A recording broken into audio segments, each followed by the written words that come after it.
আজকে রান্না বান্না এদিকে একটুখানি চিকেন করছি কাঁচা লঙ্কা দিয়ে, আর এখানে ভাত বসিয়ে দিয়েছি।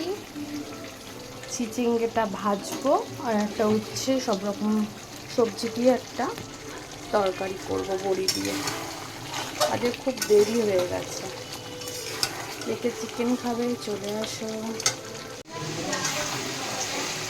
চিকেনটা হয়ে গেছে, একটু কষা কষাই রাখবো যাতে রুটি দিয়ে খেতে পারি।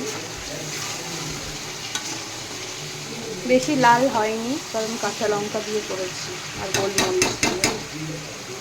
আর এইদিকে চিচিঙ্গে ভাজা হচ্ছে। চিচিঙ্গিটা ভাজা ভাজা হয়েছে, এর মধ্যে একটু পোস্ত দিয়েছি, দিয়ে একটু লাল লাল করে ভাজবো, ভেজে তুলে নেবো।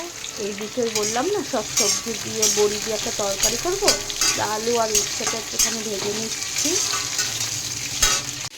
এইভাবেই রোজ আমাকে নিত্যদিন রান্না করতে হয়। ছোটো বাচ্চা নিয়ে বেবিকে কড়াই বসিয়ে হন্তদন্ত হয়ে রান্না করতে হয়, নাহলে পেরে উঠি না, কি আর করবো বলো।